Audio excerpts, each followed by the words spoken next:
आज हम जानेंगे जर्नल एंट्री कैसे करते हैं। जर्नल एंट्री यानी कि कोई भी अकाउंटेंसी बिना जर्नल के हो ही नहीं सकते। आप अकाउंट्स के छात्र हैं या कहीं पे अकाउंटेंट का काम करते हैं, कोई भी आपका काम हो, बिना जर्नल एंट्री का कोई लेखा नहीं हो सकता है। इसलिए आपको सबसे ज़रूरी चीज़ है ये जानना कि हम जर्नल एंट्री करें कैसे और जर्नल एंट्री होता क्या है। व्यापार में लेन देन के जिस बही में लिखते हैं, यानी कि व्यापार कोई भी व्यापारी है, छोटा व्यापारी है या बड़ा व्यापारी है, कहीं ना कहीं उसका डेली का ट्रांजैक्शन, डेली के लेन देन का उसका हिसाब लिखा जाता होगा। उस हिसाब को जिस बही में लिखते हैं उसको कहते हैं रद्दी बही या वेस्ट बुक। व्यापार के जो भी लेन देन होते हैं उसको जिस बही में लिखा जाता है उसे हम कहते हैं वेस्ट बुक या रद्दी बही। ठीक है। अब उसमें जो भी लेन देन दर्ज होते हैं, रद्दी बही में, वेस्ट बुक में जो भी लेन देन दर्ज होते हैं उससे रोजनामचे तैयार किए जाते हैं। यानी कि सीधी भाषा में आप जहाँ समझिए कि कोई व्यक्ति, मान लीजिए कोई व्यक्ति है और गया श्याम से फर्नीचर खरीदा या ये वो पेन खरीदा है, तो जब पेन खरीदा तो इसके दो पहलू हो सकते हैं। नगद खरीद सकता है या उधार खरीद सकता है। नगद खरीदेगा तो वो कैश में लिख लेगा, कैश सेल में। उधार खरीदा तो उसका नाम लिखेगा। तो कैश में किसको लिखेगा, उधार में क्या लिखेगा ना, इस चीज़ को वर्गीकृत करने का तरीका है जर्नल एंट्री। ठीक है। जर्नल एंट्री में पीछे हम आपको बताएं कि खाते कितने प्रकार के होते हैं, उसमें डेबिट क्रेडिट के नियम क्या होता है, ये सब चीज़ पर हमने आपको विस्तृत जानकारी दिया है। उसके बाद अब बताते हैं, जब आप जान गए कि अकाउंट्स कितने प्रकार के होते हैं, पर्सनल अकाउंट का क्या नियम है, रियल अकाउंट का क्या नियम है, नॉमिनल अकाउंट का क्या नियम है। यदि आप भूल गए तो फिर से मैं एक बार आपको बता दूं कि पर्सनल अकाउंट का नियम है debit the receiver, credit the giver. यानी पर्सनल अकाउंट में जो आए उससे डेबिट कर लीजिए, जो जाए उसको क्रेडिट कर दीजिए। ठीक है। दूसरा real account, debit what's come in and credit what's goes out. ठीक है। रियल अकाउंट में वस्तुओं और संपत्तियों का लेखा होता है। ठीक है। तो उसमें आपके पास क्या आया उसको डेबिट कीजिए और क्या गया उसको क्रेडिट कीजिए। ठीक इसी प्रकार आपका तीसरा आ जाता है नॉमिनल अकाउंट। यानी नॉमिनल अकाउंट आपका हो गया अवास्तविक खाता। उसका नियम क्या होता है, तो debit all expenditure and losses and credit all income and gain. समझ रहे हैं। यानी कि जितने आपके हानि हैं, खर्चे हैं, उसको हम डेबिट कर देंगे और जितने आय होंगे, प्रॉफिट होंगे, उसको हम क्रेडिट कर देंगे। That is nominal account. ये रहा। अब इसी आधार पर जितने भी लेन देन होंगे, इसी आधार पर जितने भी लेन देन होंगे उसको हम जर्नल एंट्री करेंगे। जर्नल एंट्री का साधारण भाषा में आप समझ जाइए कि जर्नल एंट्री दोहरा लेखा प्रणाली पर आधारित है। ठीक है। साधारण भाषा में समझिए कि रोजनामचा में प्रत्येक लेन देन को दोनों पक्षों को जानने की रीति है ना, और उस रीति में कौन डेबिट होगा और कौन क्रेडिट होगा उसको हम उसमें लिखते हैं। तो डेबिट क्या होगा, क्रेडिट क्या होगा, इसके लिए हमको जानना जरूरी था कि अकाउंट्स कितने प्रकार के होते हैं। ठीक है। अब जानेंगे कि डेबिट और क्रेडिट के बारे में तो हम जान गए। अब जर्नल एंट्री कैसे करेंगे, तो जर्नल एंट्री करने के लिए एक प्रॉपर खाका तैयार करना पड़ता है। हमारे पास तो पहले से लेन देन हुआ है, तो वेस्ट बुक या रद्दी बही मेरे पास है जिसमें पूरा लेन देन लिखा हुआ है।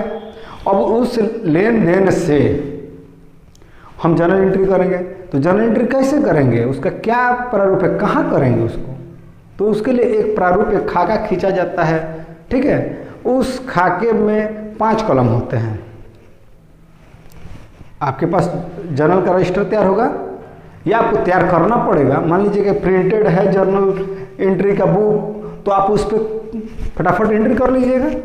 यदि आपके पास प्रिंटेड नहीं है, कॉलम नहीं बना है, उस कंडीशन में आप क्या कीजिएगा, तो आपको जानना जरूरी है कि जब जर्नल एंट्री की बात होगी तो जर्नल एंट्री के लिए आप 5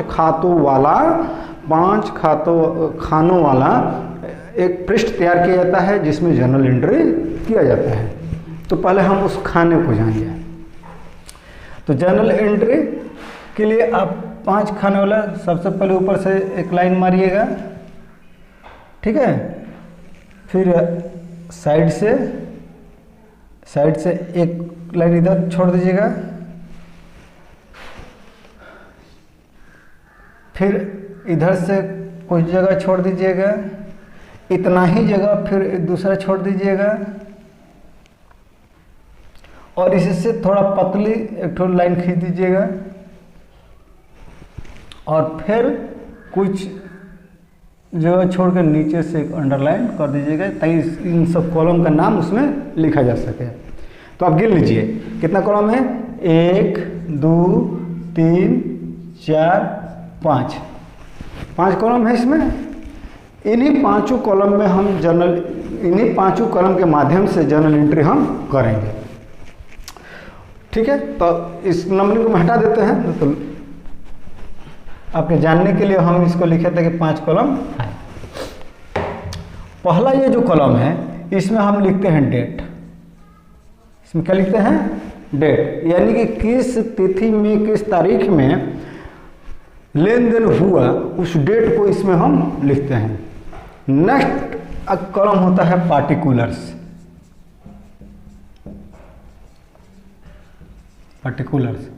यानी कि विवरण, किस डेट में खरीदारी हुआ या बिक्री हुआ। व्यवसाय में तो वही काम होता है, या तो विक्रय होगा या तो क्रय होगा, लेन होगा या देन होगा।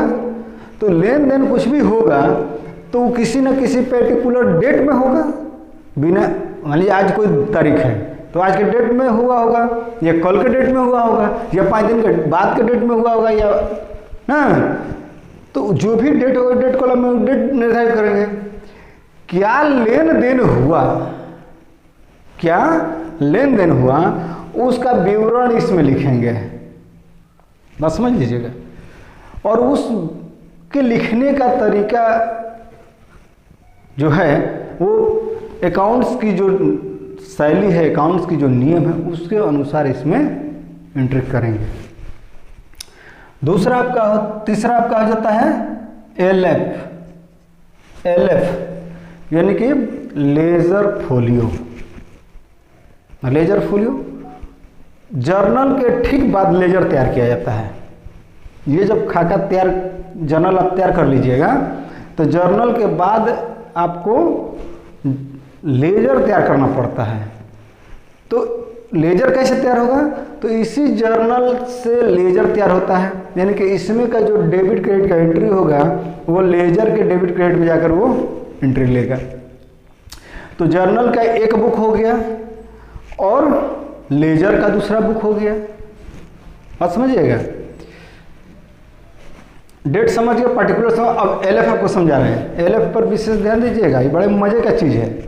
ठीक है, इसको लोग बड़ी हल्का में लेते हैं, एलएफ मतलब कुछ ना ऐसा ही हो जाता है। ठीक है, हम पढ़ने के स्टडी के पीरियड में है तो एलएफ का कोई महत्व नहीं रहता है, लेकिन जो ही हम कार्यकलाप में आएंगे, कहीं जाएंगे, किसी फैक्ट्री में जाएंगे, किसी नौकरी में जाएंगे, काम करेंगे, अगर वहाँ पे हमको जर्नल करना पड़ गया, जर्नल से हमको लेजर करना पड़ गया, तो उस समय इसका बड़ा इम्पोर्टेंट रोल है। अब इस रोल को आप अभी नहीं जानिएगा तो उस समय किससे जानिएगा, तो आपसे गलती होगा। तो एलएफ है। तो जब हम लेजर तैयार करेंगे तो ये एक पर्टिकुलर रजिस्टर में ये तैयार होता है जर्नल, दूसरे रजिस्टर में लेजर तैयार होता है। तो मान लीजिए कि रजिस्टर नंबर रजिस्टर नंबर 1 में आपका जर्नल तैयार हो रहा है, ठीक। और रजिस्टर नंबर 2 से आपका लेजर तैयार हो रहा है, ठीक है। तो रजिस्टर नंबर 1 में ये जर्नल हो सकता है कि आप पेज नंबर 10, 20, 25 या 2, 3, 4 किसी पेज पकड़ते होंगे, ठीक है, कीजिएगा। ठीक उसी प्रकार जब लेजर बनाइएगा तो इस एंट्री को लेजर रजिस्टर नंबर 2 के यानी किसी पन्ने पर लेकर उसको एंट्री कीजिएगा। समझ में आ रहा है? यानी कि इसका एंट्री इसमें आएगा। आपको डेमो के रूप में हम बना देते हैं, लेजर का हम बाद में आपको पूरा बताएंगे कि लेजर में कैसे बनता है।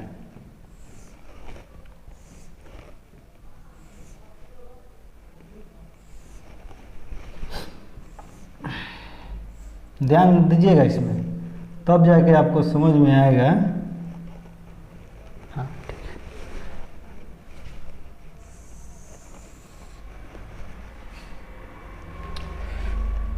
फिर इसमें पहले में डेट हो जाएगा, पार्टिकुलर्स हो जाएगा। अब इसमें एलएफ है तो इसमें जेएफ होगा,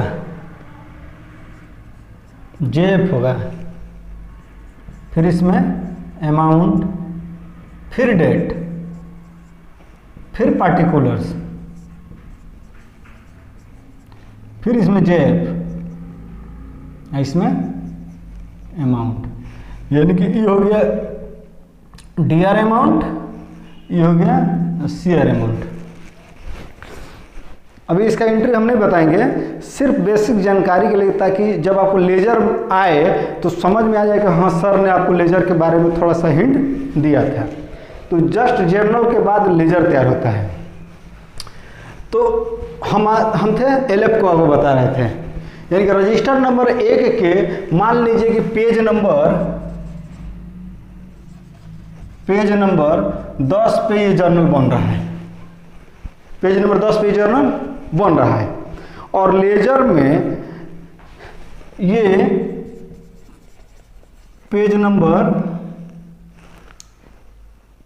12 पर बन रहा है, ठीक है। तो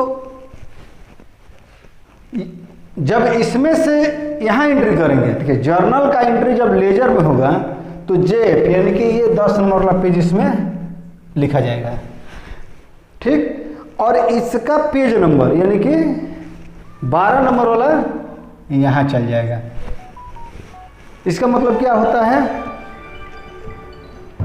इसका मतलब ये होता है कि जब ये जर्नल उठाएंगे तो जर्नल लेजर फोलियो संख्या 12 हम देखकर सीधे 12 नंबर लेजर के पेज पर आएंगे और 10 नंबर एंट्री यानी कि 10 नंबर पेज वाले का एंट्री हम यहाँ पे देख लेंगे कि इस जर्नल का लेजर में कहाँ पोस्टिंग हुआ है। और इसको जब उठाएंगे, लेजर को उठाएंगे, तो लेजर से हमको समझ में आ जाए कि ये 10 नंबर एंट्री जर्नल के किस पेज से आया है, वहाँ जाकर हम उसका एंट्री देख लेंगे।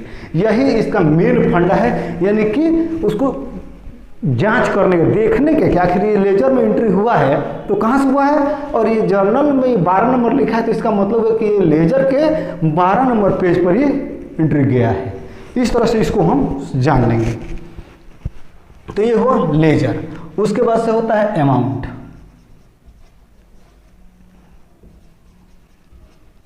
दूसरा कॉलम भी अमाउंट, यानी कि एक डीआर अमाउंट हो जाएगा और एक सीआर अमाउंट होगा, यानी कि एक डेबिट हो जाएगा और एक क्रेडिट हो जाएगा।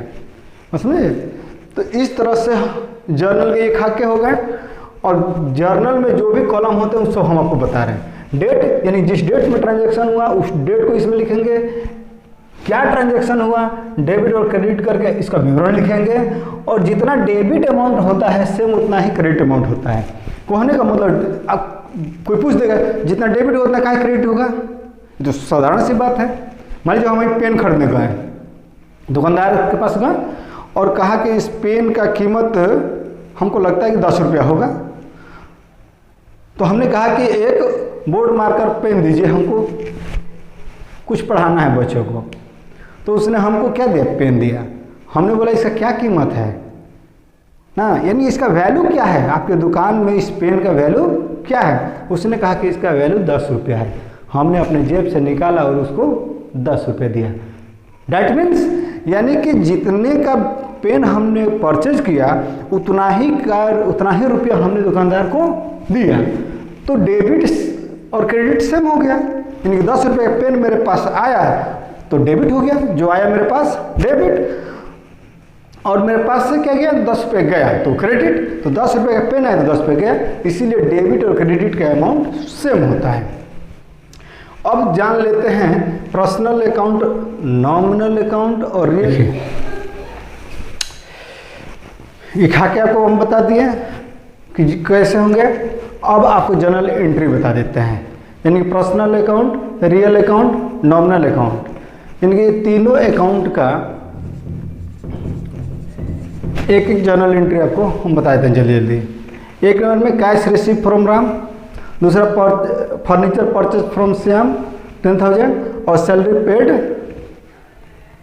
10,000। पहले वाले में देखेंगे, पहले वाले जनरल एंट्री में हम देखेंगे कैश रिसीव फ्रॉम राम, यानी राम से कैश पाया। ठीक है, तो जब राम से कैश पाया तो आया क्या चीज, स्वाभाविक से कैश आया, और गया क्या चीज, कैश आपके पास आया। तो कैश आया तो आप लिखेंगे पर्टिकुलर, मान लीजिए जनरल नंबर 1, डेट नहीं है तो जनरल नंबर 1 लिख देते हैं, कैश अकाउंट, और कुछ दूर जाकर डेबिट लिखते हैं। कैश रिसीव फ्रॉम राम 5,000, यानी कैश आया और क्या गया, गया कुछ पता नहीं है, तो किससे पाया, तो राम का नाम, तो राम का नाम जाएगा। अभी हम बता रहे हैं किस तरह हुआ। टू राम अकाउंट, इसमें CR नहीं लिखा जाता है, DR इंडिकेट किया जाता है, लेकिन CR इंडिकेट नहीं किया जाता है। अमाउंट कितना है, 10,000, तो डेबिट 5,000 और क्रेडिट 5,000। ठीक ठीक। अब इसके नीचे नरेशन बिंग से शुरू होता है, being cash received from Ram, और नीचे से एक अंडरलाइन ऐसे मार देंगे, ये एंट्री क्लोज हो गया। Cash receive from Ram. तो अब इसमें देखिए कि कौन अकाउंट का रूल लागू होता है। कैश रिसीव हुआ है और राम का नाम जा रहा है, तो तो इसमें पर्सनल अकाउंट का नियम लागू होता है। पर्सनल अकाउंट का नियम इसमें लागू होता है, यानी कि डेबिट द रिसीवर और क्रेडिट द गिवर, यानी कि क्या आया उसको डेबिट कीजिए और क्या गया उसको क्रेडिट कीजिए। तो यहाँ कैश हमारा आ रहा है तो उसको डेबिट कर दिए, और राम का चूंकि नाम जा रहा है तो इसलिए इसका नाम क्रेडिट कर दिए। ठीक उसी प्रकार दूसरा एंट्री हम देखेंगे, फर्नीचर परचेज फ्रॉम श्याम 10,000, यानी श्याम से फर्नीचर क्रय किया गया। अब यहाँ देखा जाएगा कि फर्नीचर क्रय किया गया तो फर्नीचर आएगा। फर्नीचर क्या है, वस्तु है, सामग्री है, इसमें क्या नियम लगेगा, रियल अकाउंट का नियम लगेगा। तो फर्नीचर रियल है, यानी कि वास्तविक, इसको छुआ जा सकता है, देखा जा सकता है, जरूरत पड़ने पर बेचा या बंधक भी रखा जा सकता है, इसलिए यह रियल अकाउंट है और रियल अकाउंट है और यह आ रहा है। तो इसको हम एंट्री नंबर 2 में लिखेंगे, furniture account debit 2।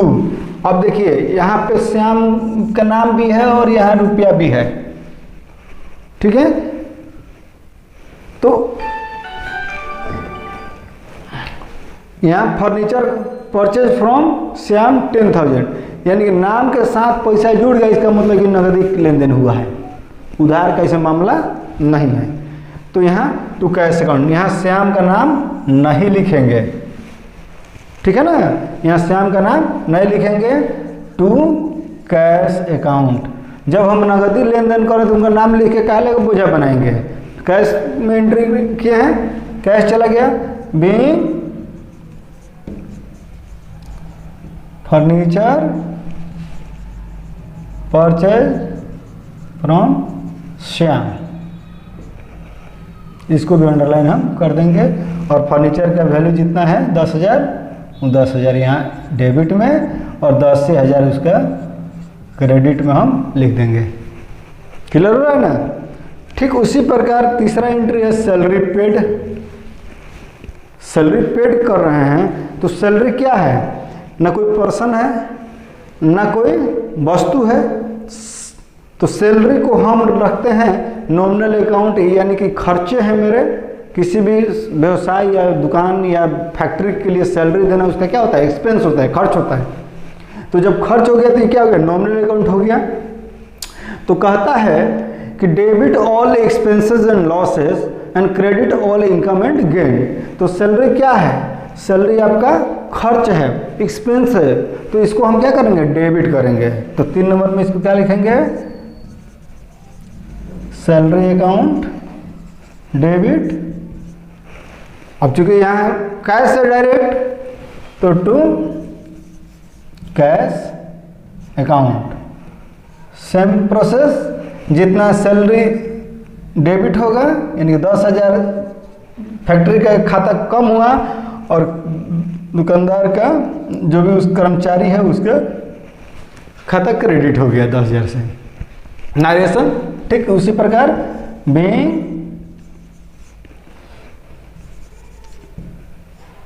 Salary paid to cash, नगद में, तो इसको भी अंडरलाइन हम कर देंगे। हाँ, एक चीज़ ध्यान देना है, जब भी अंडरलाइन आप कीजिएगा तो ई बॉर्डर से मत जाइएगा, ये दोनों बॉर्डर से बाहर जाइएगा तो समझ जाइए विवादित एरिया में ढुक रहे हैं, फायरिंग शुरू हो जाएगा, इसलिए इसको नहीं आप क्रॉस कीजिएगा। यानी कि इस लाइन से और इस लाइन तक ही इसको बंद कीजिएगा, यही आपका एरिया है। बॉर्डर लाइन समझता है ना, वही बॉर्डर लाइन है। यानी कि इसका एंट्री इसमें नहीं, इसका एंट्री इसमें नहीं, इसका एंट्री इसमें नहीं, इसका एंट्री इसमें नहीं, सबका एरिया छांटा हुआ है, उस एरिया में घुसपैठ नहीं करना है। यही जर्नल आपका एंट्री हो गया। अब मेरे नेक्स्ट क्लास में आप देखिएगा कि इस जर्नल से लेजर पोस्टिंग हम कैसे करेंगे। इसके लिए आप नेक्स्ट वीडियो मेरा देखिएगा, उसके लिए आप सब्सक्राइब कीजिए मेरे चैनल को, ताकि जो ही हम कोई नया वीडियो डालें तो आपको तुरंत विदिन ए सेकेंड आपको मिल जाए और आप उसको देखिए, समझिए। और एक आज महत्वपूर्ण चीज़ और बताने जा रहे हैं कि हम कुछ ऐसे बच्चों को फ्री ऑफ कॉस्ट पढ़ाएंगे जो ट्यूशन नहीं कर सकते हैं, पढ़ नहीं सकते हैं। हम उनसे बोलेंगे, मेरे इस वीडियो के माध्यम से हम चाहेंगे कि वो लड़के मैट्रिक के बाद अपना इंटर में कम से कम हम अकाउंट्स पढ़ा सकते हैं, तो कॉमर्स से अपना एडमिशन ले और उसको हम कॉमर्स पढ़ाएंगे फ्री ऑफ कॉस्ट ऑनलाइन, या मेरे सेंटर पे आ सकते हैं और उसके लिए मेरा नंबर है, उसमें संपर्क कर सकते हैं कि भाई कैसे आप हमसे अपने एजुकेशन को बढ़ाने के लिए आप हमसे मदद ले सकते हैं। ठीक है, जितना मेरे पास है उतना हम उस बच्चे का जरूर सहयोग करेंगे। तो आपके एक शेयर से हो सकता है किसी बच्चे का भविष्य बन जाए, इसलिए प्लीज़ इस वीडियो को देखें और शेयर करें। धन्यवाद, नमस्कार।